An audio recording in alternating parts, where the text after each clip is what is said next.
Okay, well, it's my great pleasure this morning to be chair of this session on an application or possible application of MaxEnt, which relates to this maximum entropy production principle or hypothesis. And it's also my great pleasure this morning to introduce you to Ralph Lorenz. He and I first met through one of these. There's a series of these MaxEP meetings which had been going on at UNA for a number of years, and so we met. I think it was 2007 UNA or 2008. Sounds right. 2007, and anyway, I won't steal his thunder. He's going to talk to us about a number of things related to planetary systems. Thank you. Yep. Thank you, Robert. Good morning. Thank you for dragging yourselves out of bed. Thank you also to Philip and the organisers for encouraging and facilitating my attendance here. I've been evangelical about these ideas to different extents over the years, and so it's great to have a somewhat new arena to discuss some of these ideas in, perhaps even a sympathetic one. So the title of this talk is intended to sort of embrace the two facets of entropy, the sort of thermodynamic one, where Carnot and others sort of first pushed ideas that Clausius encapsulated in the term, and the probabilistic or information theoretic aspect of entropy. This is a picture of what I spend my day job working on, a moon of Saturn called Titan, which is actually bigger than the planet Mercury, and it has a thick atmosphere, so it's more planet than many planets.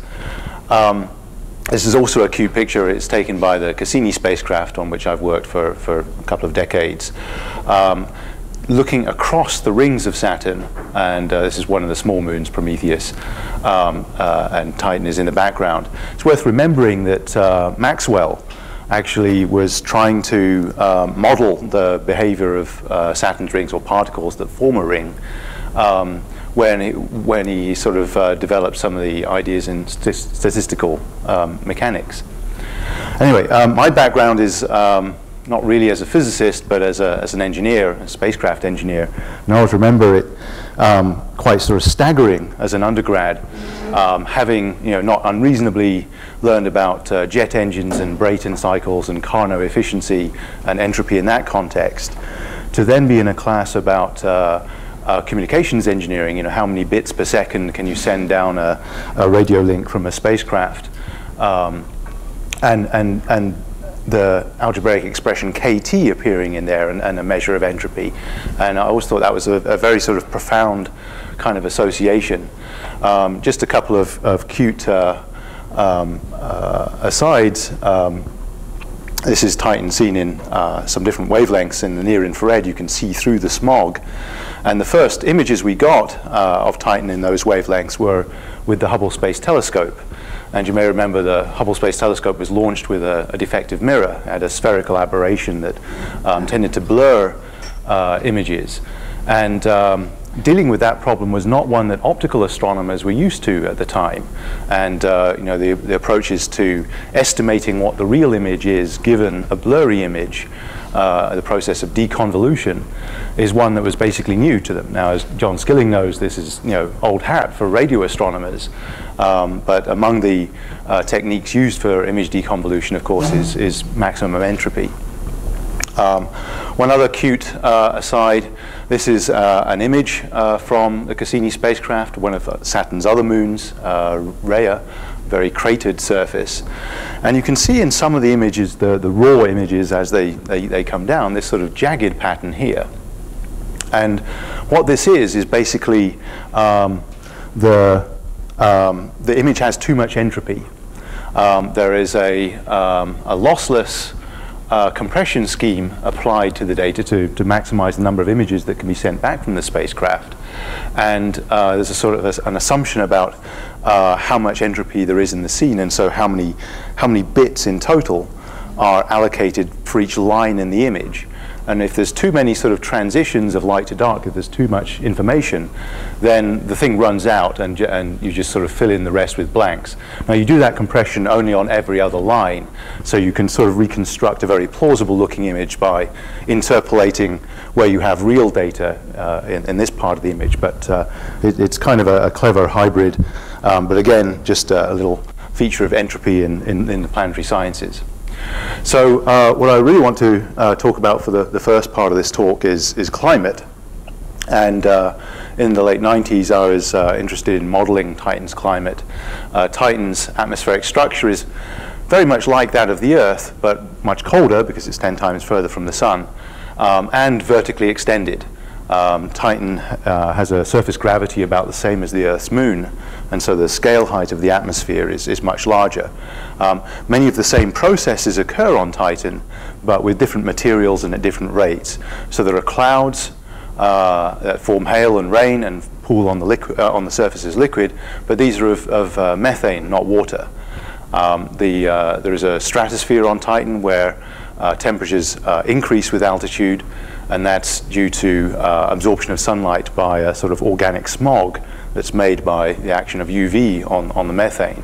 The same feature appears in the Earth's stratosphere, but it's the action of UV on oxygen to form ozone, and the ozone provides the short wavelength absorption to heat the atmosphere locally. The other interesting parallel is that the reason Titan has a warm troposphere is that methane is a greenhouse gas. It's a condensable greenhouse gas. So it's a gas that's near its triple point, and that means you can have some interesting climate feedbacks. Namely, the amount of methane in the atmosphere depends on how warm the surface is. If the surface warms up, then more of the ocean evaporates. The greenhouse effect gets stronger, and in principle, that feedback can sort of run away, and you can get a sort of bifurcation of climate states into a runaway greenhouse where the atmosphere sort of all boils off, or a collapse where a lot of the atmosphere, equivalently freezes out at the poles. And the problem with this sort of freeze-out process, or a surface-controlled greenhouse, is that it's the coldest part of the planet that controls how much gas there is. And this is actually a problem that had been confronted at Mars with climate modeling of that world a couple of decades previously. And you run into the question of, well, how cold does the coldest part get? If you're running a sort of 1D radiated convective model, you have to somehow introduce that extra dimension, the horizontal dimension. How cold does the coldest bit gets, because that's what controls how much atmosphere there is. And then you run into the question of, well, how much heat is transported from low to high latitudes. And so I started to look into that question a little bit, and found out actually that it was a fellow countryman of mine, I'm a Scot, that really first kind of put numbers to this problem. James Kroll, who has a really interesting sort of history, ended up actually as doing all this work as a janitor, because it gave him access to a university library. And he was the first person to calculate how many watts per square meter are being shunted by the Gulf Stream. How cold would northern latitudes get if it weren't for the equator to pole heat transport, and how much warmer is Northern Europe and the United Kingdom in particular than equivalent areas of equivalent latitude, because the Gulf Stream in particular feeds heat from the lower latitudes. And if you're interested in doing this in a one-dimensional sense, you construct what's called a 1D energy balance model, wherein you have some amount of heat coming in as a function of latitude, and that depends on how, at least averaged over the course of the year, that depends on how tilted the poles are with respect to the orbit around the sun. And if there were no heat being transported, then you'd have a curve like this. So this is temperature versus latitude. And the equator gets most heat, at least for planets with obliquities that aren't too big. Above about 40 degrees, the situation reverses. But for modest obliquity, you get the strongest highest temperatures at the equator, and temperatures fall off to, in principle, very low values at the pole. If you imagine an atmosphere and or oceans that are very effective, and I always try not to use the word efficient because that leads to confusion, effective at moving heat around, then you would have an isothermal planet, and such that the average temperature of the planet is the same as the instantaneous temperature everywhere, and that balances the heat coming in at low and high latitudes. And not surprisingly, the real Earth is somewhere in between, and it happens to have a heat transport value if you parameterize this with a single number, which is kind of like a heat diffusion coefficient, or a conductivity, if you like, as about 1 watt per square meter per Kelvin. Now, being just a dumb engineer, I didn't even like this one-dimensional kind of curvy approach, and sort of thought, well, can we look at this as kind of two boxes, a low latitude and a high latitude? So we've got some amount of sunlight coming in at the low latitudes, some at the high latitudes, rather less. We have some function that relates the heat leaving the planet as a function of its temperature. That applies to both places, and there's some transport of heat from low to high latitudes, and we parameterize that by this diffusion coefficient and the temperature difference. And if we know what the incoming fluxes are, and those have to take the planetary albedo into account, so the poles are more reflective than the equator, as well as having less sunlight to work with, we can pick whatever function of outgoing thermal flux as a function of temperature we want. Some people like to linearize that. You can use the equation for gray emission or even black body emission. Doesn't really matter. And then we're left with this very simple system of equations. But we don't know what D is. We only know what that is for the Earth empirically. And that sort of was the state of energy balance climate modeling. And what people have done in the past for studying Mars, for example, is say, well, we know what D is for the Earth, and we'll scale it somehow by some assumed heat transport mechanisms. Anyway, we can look at the problem this way. So we have temperature as a function of whatever value we pick for this diffusion coefficient. The gray boxes here are the observed low and high latitude temperatures, and the curves are what the model spits out for low and high latitude temperatures. So if we have basically no heat transport, we have radiative equilibrium, a strong equator to pole temperature gradient. If we have lots of heat transport, we have an isothermal planet. The atmosphere mixes the heat up, and so the temperature is the same everywhere.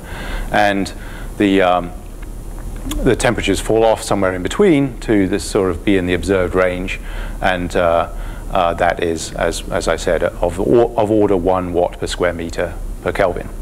Now this bottom plot here is just on arbitrary axes, is basically you can think of it as the work that the climate system can generate.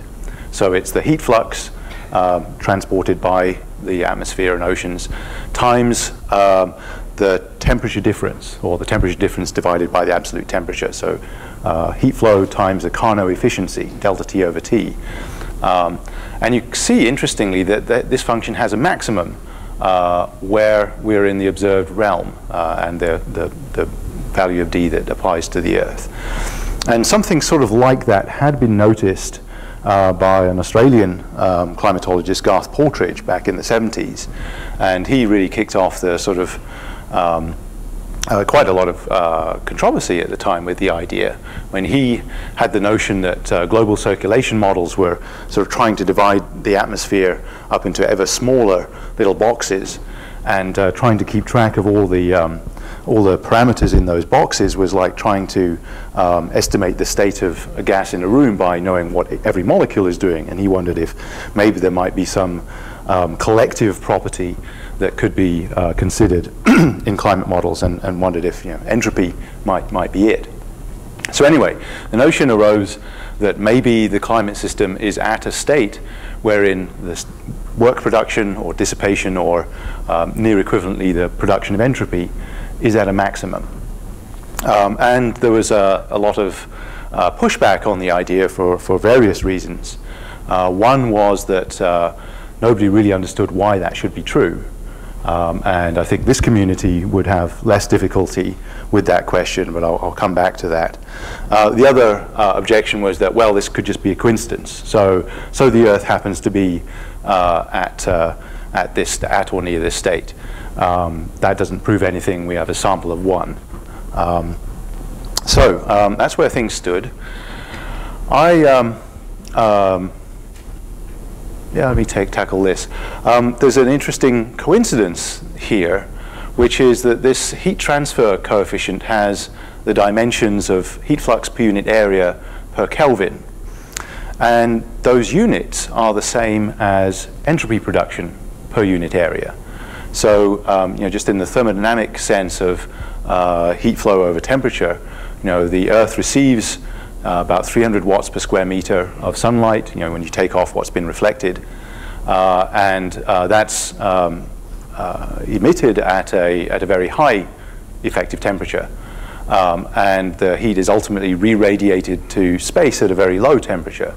So you can roughly estimate the entropy production of the climate system as dividing that 300 watts per square meter by the Earth's temperature, which turns out to be 300 Kelvin. And that gives you 1 watt per square meter per Kelvin. So not only is the heat transfer coefficient of the same dimensions as the entropy production, it has the same numerical value. And that seems to me like a rather striking, not coincidence. Anyway, so I was working out what the Cassini spacecraft would find when it got to Titan, wondering what the equator to pole temperature gradient would be. And so I made my little 2-box model, and I did what people had done for Mars, which is take the diffusion coefficient for the Earth and scale appropriately.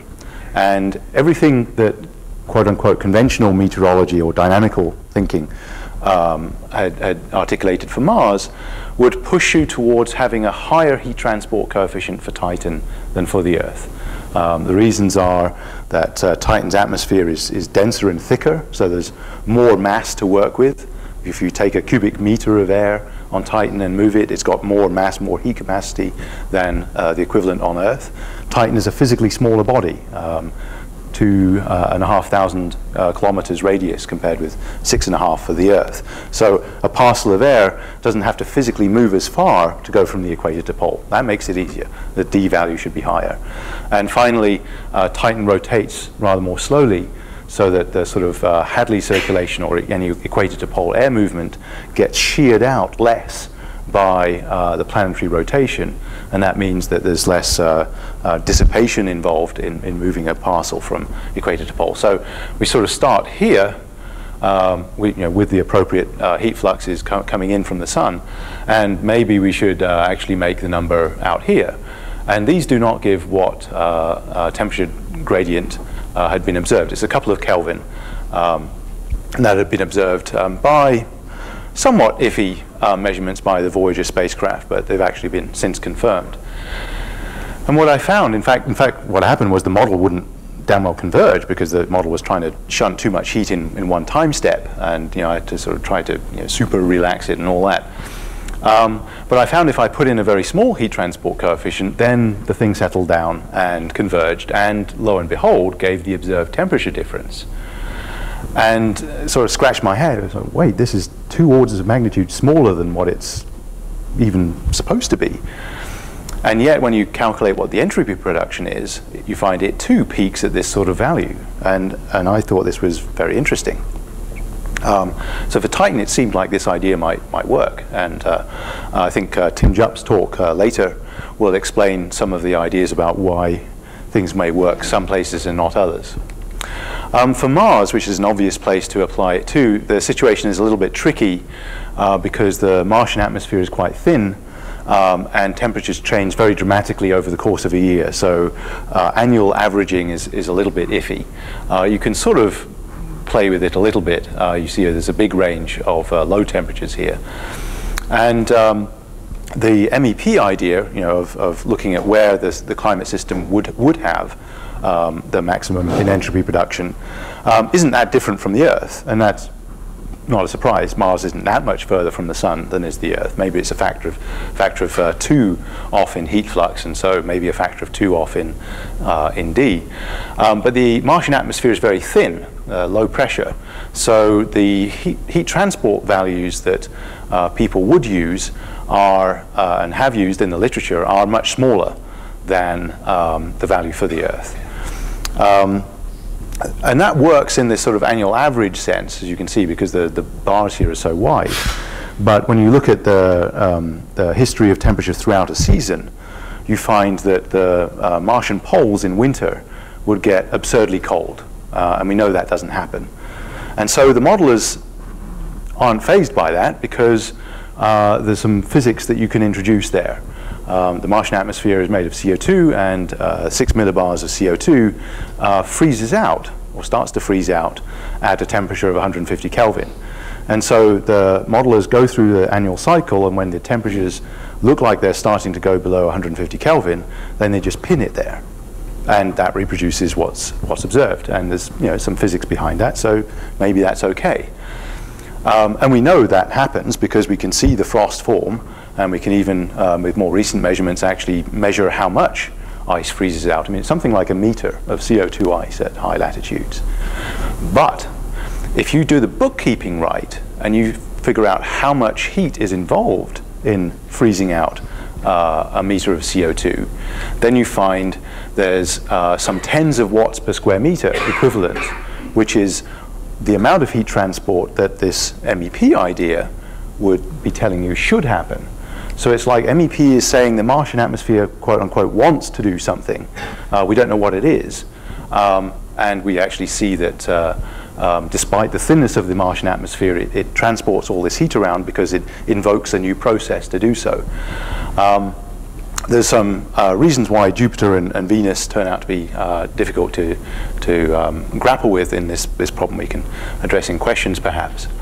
So anyway, this was kind of exciting, and I wrote it up, and it got accepted in Nature, and then it got unaccepted in Nature, which was kind of an interesting exercise.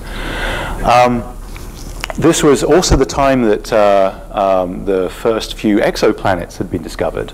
Now there's, what, 1,000, a couple of thousand, but the first few had been discovered, and these tend to be large planets in synchronous orbits around a star.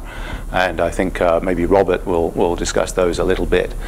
But you can discuss the problem of a synchronously orbiting satellite in much the same way as we did with the low and high latitudes. Just say there's a day side and a night side, and there's no sunlight coming into the night side, so it's I1 equals 0 in the old model. And you can get a result that the day-night temperature difference should be about 1/3 of the effective temperature. And this was about 2001. We tried a couple of different journals, and it got rejected. Why should this be true? We don't know this is true. And so we sort of gave up. It was in an abstract. But 8 years on, now there have been some day-night temperature measurements made with an infrared telescope of at least one exoplanet. And you can estimate basically from how much the infrared flux from the star plus planet varies as the planet goes behind and in front of the star. You can estimate the day-night temperature difference, and lo and behold, it comes out to be about what we had predicted, which was nice after the fact. As is often the case with these sort of things, you sort of sneak a few ideas out in odd places. There was an astrobiology journal just starting up at the time, and I looked at perhaps you could apply this idea to other planetary heat fluxes. How about the flux coming off the ground when the ground is heated during the day? These diamonds here are air temperatures, and the pluses are surface temperatures on the surface of Mars over the course of a day. And you similarly have a boundary layer heat transfer coefficient, and I think maybe Jingfang will talk about this sort of problem. And you can pick a value of this heat transfer coefficient based on empirical scaling, or you can use MEP, maximum entropy production, to choose the value. And this is the heat flux that you get, and the triangles here are those estimated by a model. And you can see, well, it's not perfect, but it's not. Nobody actually knows that this model is right either. So it's, it's maybe not an unreasonable sort of first guess. I even had the temerity to suggest that maybe the Mantle convection inside a planet might be governed by similar principles. And as zero information content kind of ideas go, compared to what data there is from seismic work and other models, maybe it's not absurd. So that's where things stood. And then I got in with an odd bunch of people that are into models of climate and ecosystems called Daisy World. This was a meeting in Edinburgh in 2002. You can see the extinct volcano Arthur's Seat in the background. So here's Garth Partridge, who started off the MEP idea in its modern incarnation. Tim Lenton is a big Gaia Daisy World advocate. Jim Lovelock, you may know as the sort of architect of Gaia, the father of Gaia. Tim Pujol has applied MEP in various ways. Hisashi Ozawa had a poster at a AGU meeting in, when was it? December 99, which is actually what triggered my involvement as myself. And this is Roderick Dewar. And this is a great probabilistic exercise. Roderick Dewar, at the time, was at a bioclimatology institute in Bordeaux. What is the probability that a guy at a bioclimatology institute in Bordeaux and a planetary scientist in Tucson, Arizona, have fathers that play in the same little golf club in Scotland? But it's true. Anyway, Roderick has a statistical mechanics background and came up with a paper that basically argues, and I'm not educated enough in the physics to really be critical of it, that argues on the strength of Jane's ideas that maximum entropy production is a sort of natural extension of MaxEnt, that it's simply recast in the frame of micropaths rather than microstates. And when you sort of adopt that perspective, then you find the MEP idea sort of emerges as the configuration of the system that offers maximum entropy production is the most probable state. You also find that self-organized criticality emerges in slowly driven systems this way.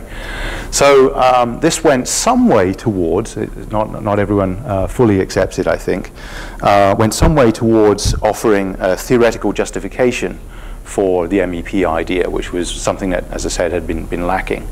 So now there's a bit of traction. There's the at least suggestion from the work I had done that maybe the Earth wasn't a coincidence. There are perhaps other planetary systems whose heat flows can be looked at this way. And maybe there's some theoretical background that supports the idea of why it might be true. Hisashi had made the interesting perspective looking at ocean circulation models, actually, that when you have a big numerical ocean circulation model and it's in some state, when this is, I guess, heat flow or rather mass flow in Sverdrups, and this is entropy production, you find that the system never spontaneously evolves to states of lower entropy production. I mean, if you give it a little kick, it usually jumps to a new state that's got a higher entropy production, or it stays put. The only time it moves to a state of lower entropy production is when you kick it so hard that you basically disturb whatever sort of organization it had, and it sort of spools up from the start. So you can think of it as an optimization thing, and you're kicking your solution around. And that was kind of an interesting perspective he offers to maybe that MEP is an approach that can be used to evaluate numerical climate models, and maybe Tim will touch on this too, that if the system is not in an MEP state, maybe there's a reason for that. Maybe some dissipation isn't being accounted for properly. But if you have an ensemble of runs, maybe you shouldn't necessarily pick the average of those runs to estimate the property, but rather pick the one which has the highest entropy production. Maybe use MEP as a selection principle among models, in effect. So, a lot of interesting ideas. Some of these were embodied in a book that Axel Clyde, who is another sort of bioclimatology kind of guy. Used to be at the University of Maryland, very close to where I am, but as soon as I moved east to Johns Hopkins, and he moved further east to Jena in Germany. But this book has a lot of these ideas kind of articulated in it, and this was, I think, much needed in the sense that because some of these ideas are so orthogonal to the way people have looked at climate problems, it's difficult to assemble a sort of paper that by itself kind of stands up. Somehow you need to look at the sort of gestalt of these ideas to really embrace them. I think Roderick, Dewar, and Robert are actually planning to assemble a new book on related ideas.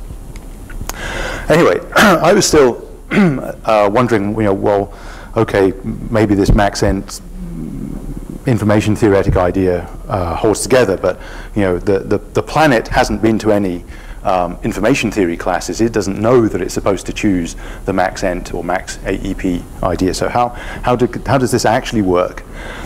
And the father of chaos, Edward Lorenz, who's actually no relation, another of those funny coincidences, had actually played with this idea and suggested back in, what, 58, that perhaps feedbacks in the climate system might push it to a state of maximum dissipation, of maximum conversion of available potential energy into kinetic energy.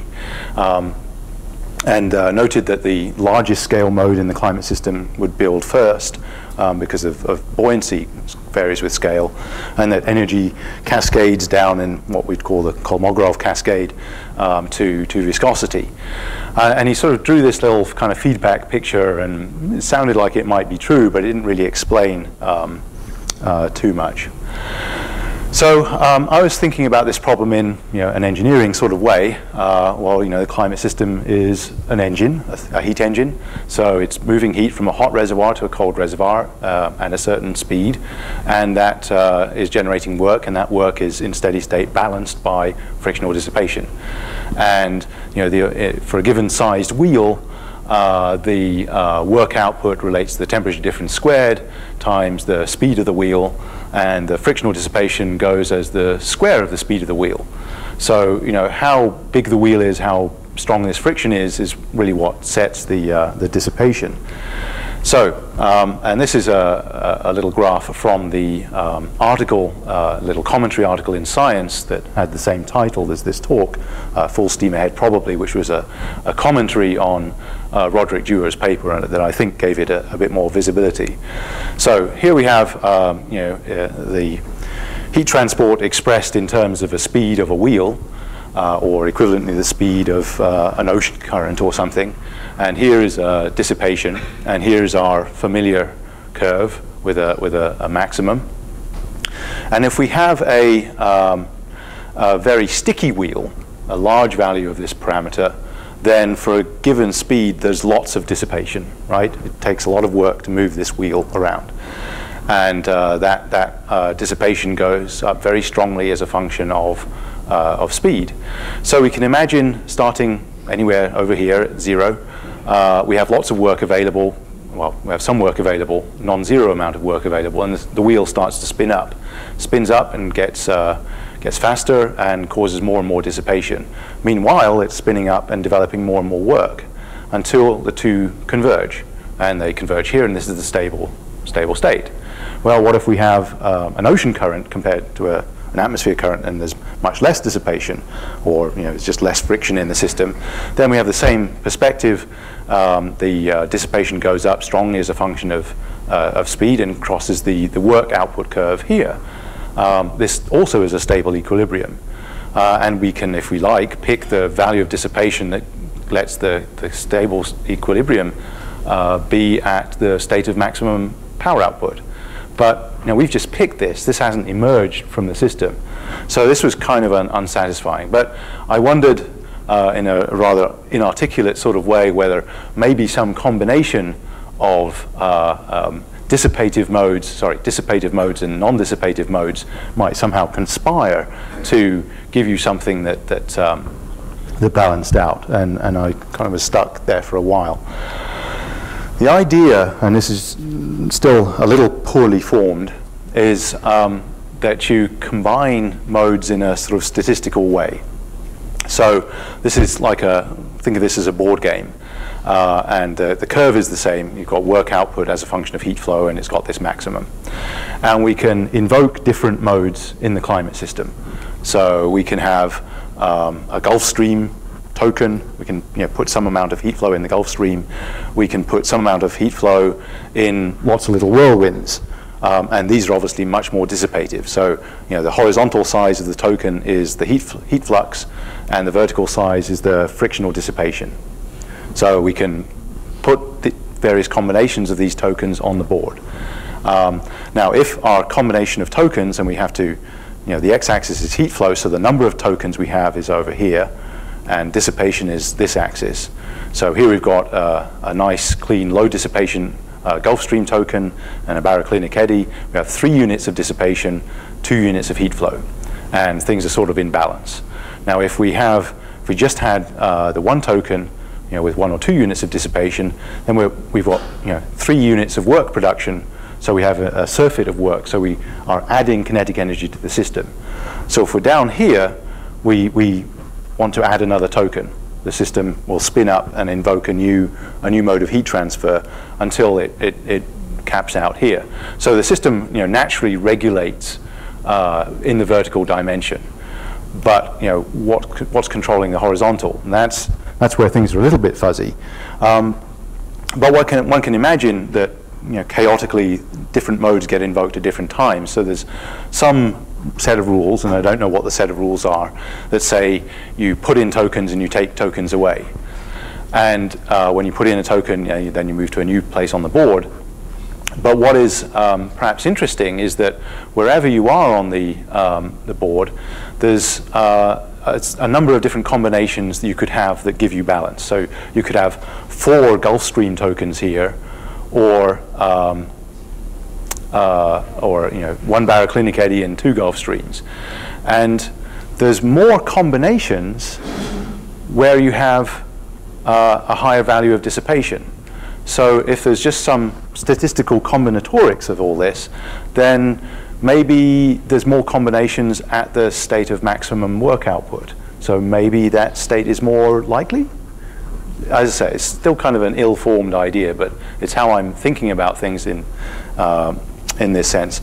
And it's worth noting that there's, if you invoke things like the Kolmogorov cascade, then you can imagine that these tokens have a tendency to sort of fission, that any given mode can become more dissipative as you spawn little eddies off a big eddy.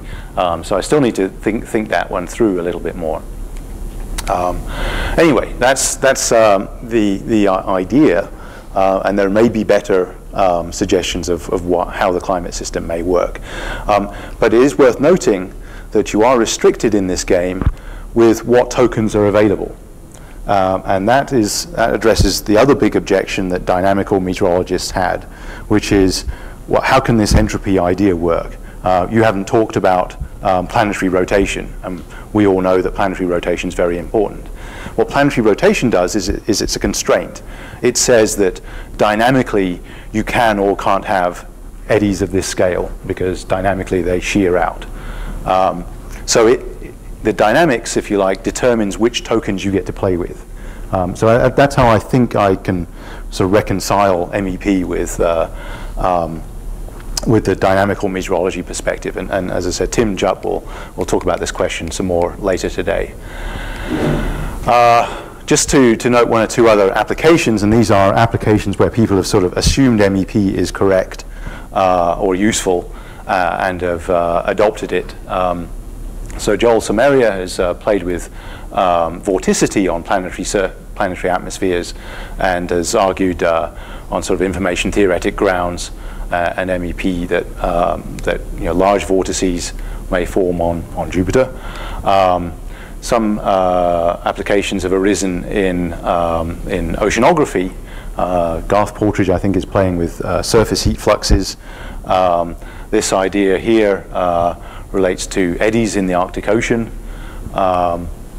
Some people, Wei-Non Wu has looked at using MEP as a closure principle in simple models of Earth's climate through time, and uses it to basically discriminate between two sets of clouds, cooling clouds and warming clouds. I mentioned at the beginning the runaway greenhouse. Again, you have a bifurcation of climate states, and Milton Reno has advocated that the system would tend to be in the state that has the highest dissipation or entropy production. So there's all kinds of fun things you can use this for if you accept it's true, and if you know when you can use it and when you can't. And that's the sort of stumbling block right now, I think, is really defining the domain of applicability. Anyway, in the remaining 10 minutes, I want to talk about something completely different, and yet slightly related, which is dust devils. These are little whirlwinds in the desert, some not so little, that occasionally damage structures, occasionally disrupt soccer matches. There's something like 120 incidents in the the NTSB air accident database that are attributed to dust devils. Some are probably just people driving their plane off the runway and into a ditch and blaming it on a dust devil, but some are genuinely due to the somewhat chaotic airflow around these things. They're actually of interest in the planetary sciences because they are seen on Mars. These are pictures from one of the Mars rovers. They're in fact a major agent by which dust is injected into the atmosphere, and that dust absorbs sunlight and is actually a major climate control. These dust devils also generate little trails. Actually, this is you can see a wall of a crater on Mars here, and this dust devil is climbing up, and it's sort of washed away or scrubbed the surface clean of this sort of bright dust. And similar trails have actually been observed in the Turpan Desert in China just recently. In fact, some of these are spectacular. This is a picture from the high-rise camera on Mars Reconnaissance Orbiter, and you can just see it's this sort of lovely calligraphy. In fact, the large-scale effect of these dust devil tracks is actually to modify the surface albedo, so it may in itself be a climate forcing on the ground as well as in the atmosphere. But you can also see these are just kind of fun things to look at. They actually have an important effect on surface operations in that dust slowly settles out of the Martian atmosphere and onto solar panels. The reason it was expected that the Mars rovers, one of which is still operating, 5 years on, 6 years on, would only last about 3 months on the surface of Mars is that measurements from the Pathfinder lander showed that the power output from the solar arrays dropped by about 1/3% a day. Because the dust continues to settle. What nobody anticipated was that every so often a gust front or a dust devil comes over and cleans the dust off the solar panels, and so the Opportunity rover is still trundling on. I guess we're at several thousand days at this point. Anyway, I mentioned air accidents. These are not unsurprisingly confined to the southwest, or concentrated in the southwest. There might be an altitude effect, which is interesting and relates to the Carnot efficiency of an engine. But we know they're driven by solar heating. You can see the frequency of events relates very well to the deposition of sunlight over the course of a day. There's some indication that the size of a dust devil may be set by the thickness of the atmospheric boundary layer. And that grows throughout the day so that you may get the biggest devils towards the end of the day. But so far there's not really great statistics on the size of dust devils. There was this interesting paper by Michael Kurganski who suggested that dust devils should have a size distribution that could be described by an exponential function. And he argues for this on MaxEnt grounds, namely that if you have a range of 0 to infinity, then if there's some population in that range, then its probability is determined by the maximum entropy distribution, which is an exponential. But he then sort of patches that by saying, well, we know that dust devils don't get really, really small, so we'll sort of impose algebraically this minimum after the fact. And you can do that, and it describes the data reasonably well. The pale bars here are the exponential, modified exponential model, actually a Weibull function, and it sort of fits the histogram of data. Actually, the best size data for dust devils is from Mars, because the way people study these on Earth is they sit out in the desert with a little umbrella for a week and count the dust devils, and they say, oh, that's a big one, that's a small one. But in real time, it's difficult to make a good diameter estimation. Whereas for Mars, you downlink all the data, and you have a grad student sitting in an office with a computer and actually can measure the number of pixels and figure out how far away the thing is and get a real size. So the best histogram is from Mars, and here it is. Unfortunately, the analytic perspective here was somewhat lacking, and they plot it on linear axes, which tends not to be that illuminating.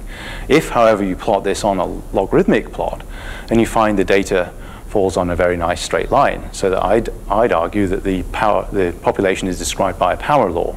An exponential shown in the dotted line is too convex. Unfortunately, the terrestrial data isn't good enough because it's been so coarsely binned. So it's difficult to apply proper statistical tests. So we need better terrestrial data, actually. You can look at the Mars and terrestrial data. Some have argued that there's some data sets that are better fit by an exponential. I'd argue, actually, that what's actually happening is that there's an underlying power law that's truncated somewhere, but there are observational effects that small devils are harder to see, and so are miscounted. The count rate falls off at small sizes because you can't see a 1 meter dust devil 2 kilometers away. It's it's not big enough, or it doesn't have enough contrast. And you can see that effect in some of the data sets, this sort of fall off to small sizes. So we need better data to really understand what is the real size cutoff versus what's a detection efficiency question.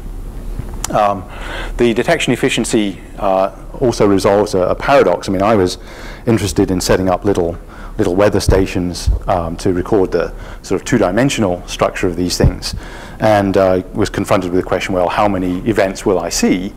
And if you look at the published numbers on Mars and Earth for how many dust devils there are, number of devils per square kilometer per day, you find they vary over 4 orders of magnitude. And that seems a lot, given that the solar flux is only different by a factor of 2, and all these observations are done in places that people know there are lots of dust devils. So why do they vary so much? And it turns out, if you look at one of the other variables, which is what area was being surveyed, you find that the data from both planets collapse onto the same line, wherein the density that's observed is inversely proportional to the survey area. And that actually works if there's a -2 power law population of dust devils, and you have a fixed angular detection threshold, or solid angle detection threshold. So I think it all sort of hangs together. So as I say, exponentials have been advocated, power laws have been advocated. Power laws are more useful in terms of manipulating to estimate things like what is the total amount of dust raised by the population. Power laws also have perhaps a stronger underlying basis in that there are mechanisms you can postulate that seem physically plausible that would lead to a power law distribution. Exponentials tend to arise in sort of Poisson processes, and it's not really obvious how dust devils work that way. One of the ways you might get exponential growth to lead to a power law, if that's not too confusing, is a feedback wherein dust raised by the devil absorbs sunlight. So it's introducing heat into the hot end of the engine. And you can actually tell in a thermal image that the dust stays quite hot, even though there's air rushing past it in order to levitate it. It stays quite hot because it's absorbing sunlight and putting energy into the devil. So these things are heat engines. There's a very nice theory that says how big the pressure drops and how fast should the speeds be, using classical kind of 19th century thermodynamics. So they're an interesting confluence of, again, the sort of thermodynamic aspect and the information theoretic aspect. So I've covered a lot of material. I hope some of it at least has been useful. So MEP, this principle has been was surprisingly useful to me in figuring out Titan's climate, and it seemed an obvious place to apply to environments where we don't know much, where we have few constraints, like exoplanets, like the paleo-Earth. But the challenge is really to understand what the constraints that MEP optimizes under are, what tokens can be used in the game. Maybe it's a useful idea as a selection principle among models of various classes. It might have application with a sort of analogy in economics. You can think of price differentials as the analogy of temperature, and the flow of goods as the analog to heat flux. Maybe there's other sociological kind of areas that these sort of ideas might be applicable. It's worth remembering that all this fun stuff like dust devils and clouds and everything else arise because of the second law. The universe gets complicated. It organizes itself, it lowers its configurational entropy in order to maximize its entropy production. You see the same hierarchical kind of organization in living cells and cities. Diffusion gets beaten out by the organization into roads. Everyone drives one way along the road and the other in the other way, and that's how everything works better. You have all the food piled up in supermarkets and all the poo in sewers, and as a result, everything works more effectively. And that's sort of a contradiction in a way, or sometimes perceived as a contradiction, but really it's not. It's just the universe trying to get to the maximum entropy state as fast as it can. And I've had a rather sort of parochial encounter with MaxEnt perhaps being inappropriately applied to dust devil populations, that the constraint on the minimum size wasn't perhaps applied right. So I'm hoping maybe some of you guys in the audience might be able to help me understand if that really was done inappropriately. So thanks for your attention.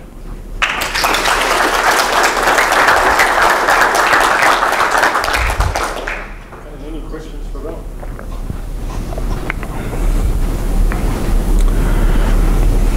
No questions. Did everyone wake up before they sat down? Any questions? No, John has one. Well, someone's going to say something. It's such a lovely talk. I'm coming to this from a very different direction, because I'm basically an algorithm designer who wants to help scientists. And one thing I've seen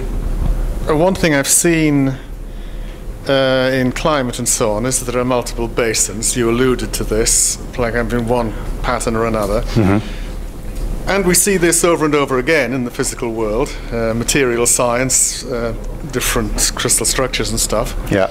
And with computing, we're coming to grips with how to quantify these things and how to navigate multi-phase systems. And the next challenge that we're facing is how to transition from one to the other and how fast those transitions work. And I think I'm going to be thinking quite a lot about your way of thinking. It's an inspiring talk. Thank you very much. Well, thanks for the remark. Actually, you sort of touch on one of the other squirrely areas that people have shied away from, which is that this MEP state is very much been applied so far in a steady state kind of situation. And okay, so the annual average temperatures seem to make sense with the perspective that's offered by the MEP idea. But do they track the seasonal cycle? Do they track the diurnal cycle? What exactly is being optimized and when? And that's a challenge. So does the system keep up, or exactly how does that work? But yeah, so it's a question at the back. Just a point of clarification. Oh, yeah. When you use the acronym MEP, you mean maximum entropy production. Correct. Okay, rather than maximum. Yeah, there's exactly how do you put the parentheses around these two is I mean some I think was it Roderick, somebody actually advocated not using MEP but MaxEP as a perhaps less ambiguous way of articulating it. But you're right, it does lead to confusion, I agree. So maximum entropy production, yeah. It's actually fascinating to see how you looking at a macro system versus something that we may be more used to deal with, for example, in communications, as you were saying, in the micro system, the micro scale. I was wondering whether you could comment about the scale at which one may look at the maximum entropy principle, micro scale or macro scale. I mean, there's a relation between these two or something, I don't know. Well, people have looked at, I think in fact it's actually on this slide. People have looked at using MEP as a max EP as perhaps a selection principle in crystal growth. So at the microscopic scale, it sort of comes down to, I suppose, whatever system you're considering, what are the tokens? I mean, for my little toy idea here to work, you have to have enough tokens that there is a statistical kind of tendency to be in the environment where there's more. So it's not so much a question of physical scale as degrees of freedom, that there have to be enough degrees of freedom for the system to statistically choose to be in a state that can be predicted this way. Does that answer the question? Oh, one over there. Okay, one more question.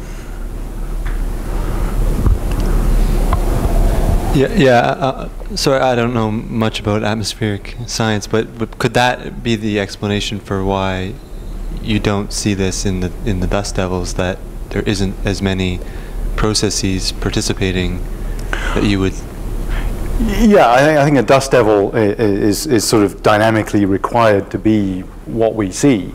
I mean, there are lots and lots of patches of atmosphere that don't have dust devils and yet still have organized flows. But I mean, the trick is the dust devil is an engine that builds itself out of air, that the vortical motion is what keeps the hot air and the cold air from mixing immediately, and instead lets the hot air rise and generate work. So that's very much a dynamical construct.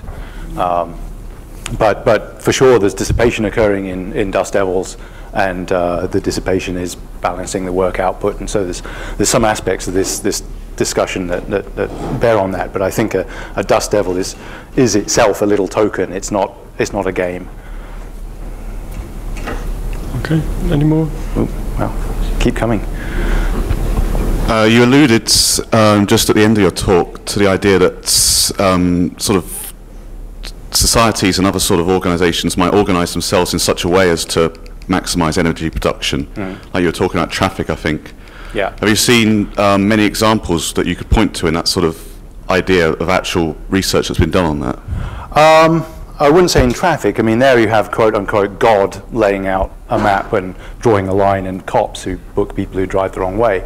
But you do see, in Rayleigh-Benard convection, for example, that there's a tendency for the people, the fluid particles at the bottom that are hot, to want to go to the top, and they don't do so randomly. They do so in plumes and sheets. And you do see the same thing in agent-based models and in real crowds of people. At soccer matches or whatever, when everyone's got to leave the building, people tend to form plumes, if you like, because it's easier to follow somebody in front of you who's going that direction if everyone's just kind of chaotically moving around. So there's models and observations in real traffic flow that show the emergence of ordered structures. And perversely, if you're quote unquote God and interfere with the system, by imposing order you can make things work better. So actually by putting in barriers that collimate the flow, or drawing lines on a road, you can improve the throughput. But that's artificial, that's teleological. But even without that input, natural systems do seem to organize themselves to an extent. Yeah, I was sort of thinking about maybe systems of food transport in insects, for example. I mean, I've seen these things you talk about where you get sort of emergent routes that maybe an ant colony will take to move its food. Maybe I could talk to you later about how this relates to the actual idea of maximum entropy production. There's a guy at Duke University, Adrian Bejan, who's written some interesting books on entropy production and what he calls constructal theory, sort of the analog in constructing terms of fractal, which is breaking. And he discusses heat dissipation fins and road networks and trees and stuff with regard to optimizing throughput, exactly as you describe. But there's a sort of direction in the sense that evolution has worked on a lot of these things, or intelligent engineers have worked on these sort of things. It's less a sort of spontaneous formation, I think. All right, we'll better stop the questions there, but let's all thank Ralph for a very interesting talk.